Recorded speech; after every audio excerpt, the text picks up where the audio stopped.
अगर मैं तुमसे कहूं कि आज की कहानी सुनकर तुम्हारी रूह तक कांप जाएगी, क्योंकि यह किसी युद्ध की नहीं, एक बेगुनाह इंसान की आखिरी रात की कहानी है।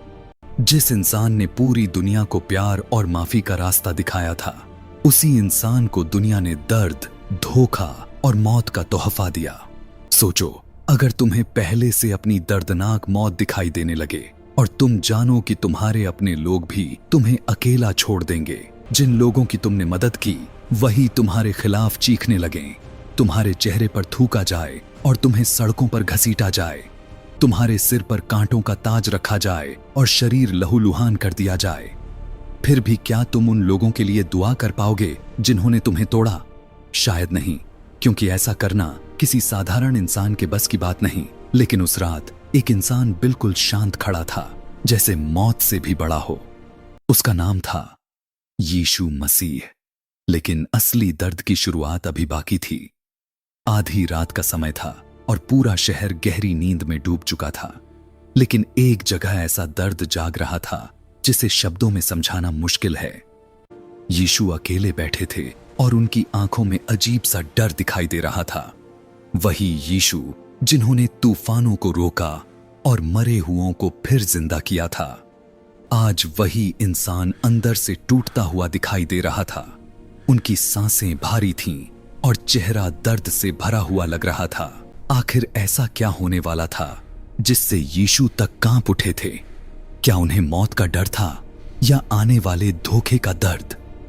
क्योंकि कुछ ही देर बाद उनका अपना ही एक दोस्त उन्हें बेचने वाला था।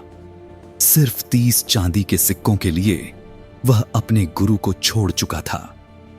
वही दोस्त जिसने उनके साथ सालों तक सफर किया था, जिसने उनके चमत्कार देखे और उनके साथ बैठकर खाना खाया था। लेकिन आज उसी इंसान के दिल में लालच जहर बन चुका था। और सबसे दर्दनाक बात यह थी कि यीशु सब कुछ पहले से जानते थे।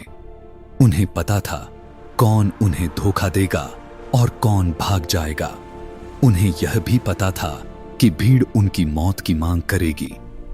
फिर भी उन्होंने किसी को रोका नहीं और किसी से नफरत नहीं की, क्योंकि उस रात सिर्फ एक इंसान नहीं, प्यार खुद बांधा जा रहा था।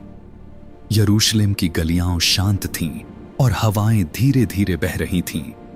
लेकिन उस शांत रात में इतिहास हमेशा के लिए बदलने वाला था।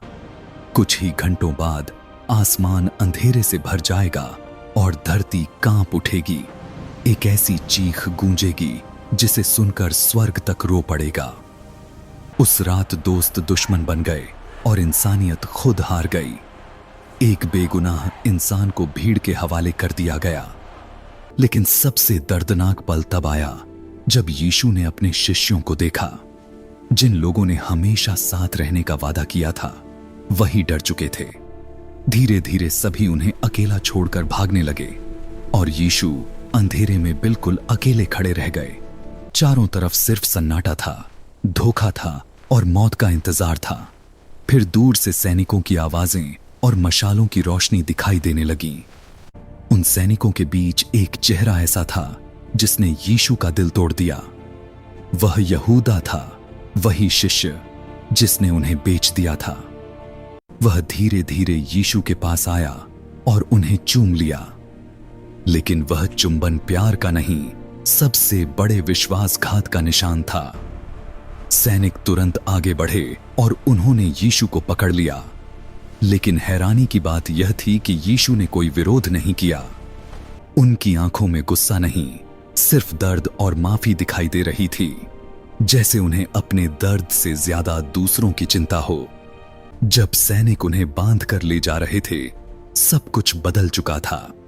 वही लोग जिन्होंने चमत्कार देखे थे, अब चुपचाप तमाशा देख रहे थे।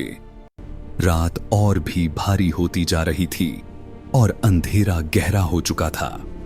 लेकिन असली दर्द अभी शुरू होना बाकी था, क्योंकि कुछ घंटों बाद वही इंसान सूली पर चढ़ाया जाने वाला था और आखिरी सांस लेते हुए भी लोगों के लिए दुआ करने वाला था। लेकिन मरने से पहले यीशु ने जो शब्द कहे थे, वे आज भी अमर हैं। उन्हें सुनकर आज भी करोड़ों लोगों की आंखें भर आती हैं। क्योंकि वह सिर्फ एक इंसान की मौत नहीं थी, वह प्यार, माफी और बलिदान की सबसे बड़ी कहानी थी।